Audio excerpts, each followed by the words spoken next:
Yun. Okay na. Hello guys. Ang video natin for today ay eto. Nandito tayo sa kuprahan ngayon. Ipakita ko sa inyo kung paano ginagawa ang kupra. Yun. Ang ginagawa pala nila mga kaibigan ay bumibili sila ng nyug sa mga truck na dumadating dito. Tapos dumadating yan mga nyug, mga truck sa gabi at binibili nila. Pero wala na yang bunot. Binibiyak nila ng gabi tapos tatanggalin yung bao tapos ilalagay dyan sa trapal, ihahanda nila. Pagdating ng umaga ay yun, ibilad na nila dyan.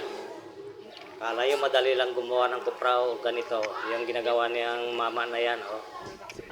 Tapos 5, 6 o 7 araw depende sa kalakas ng init bago pwede na i-deliver sa pabrika.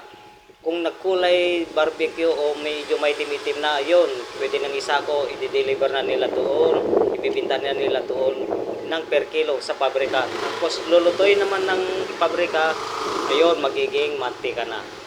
Yan, ganyan. Kala nyo madaling proseso ng pangungupra. Tapos, ito, ginagawa nila yan sa gabi. Parang hindi mainit. Mahirap yan pagtanggal ng bao. Biruin mo. Yung ganyang karami. Di, lakas din ng katawan ng puhunan dyan. Saka, siyempre, kwarta. Yun oh. Kalawak-lawak. Ito ang Malagat compound dito sa General Santos City. Ayan, kupraan. Yun, sa may naglalakad na yan. Mga puti-puti na yan. Yung nyug na yan, tinanggal ng bao kagabi. Tapos yun, ibinilad na nila ngayon. Okay? Ito ang yung sharer, Mang Felix. Magandang araw po.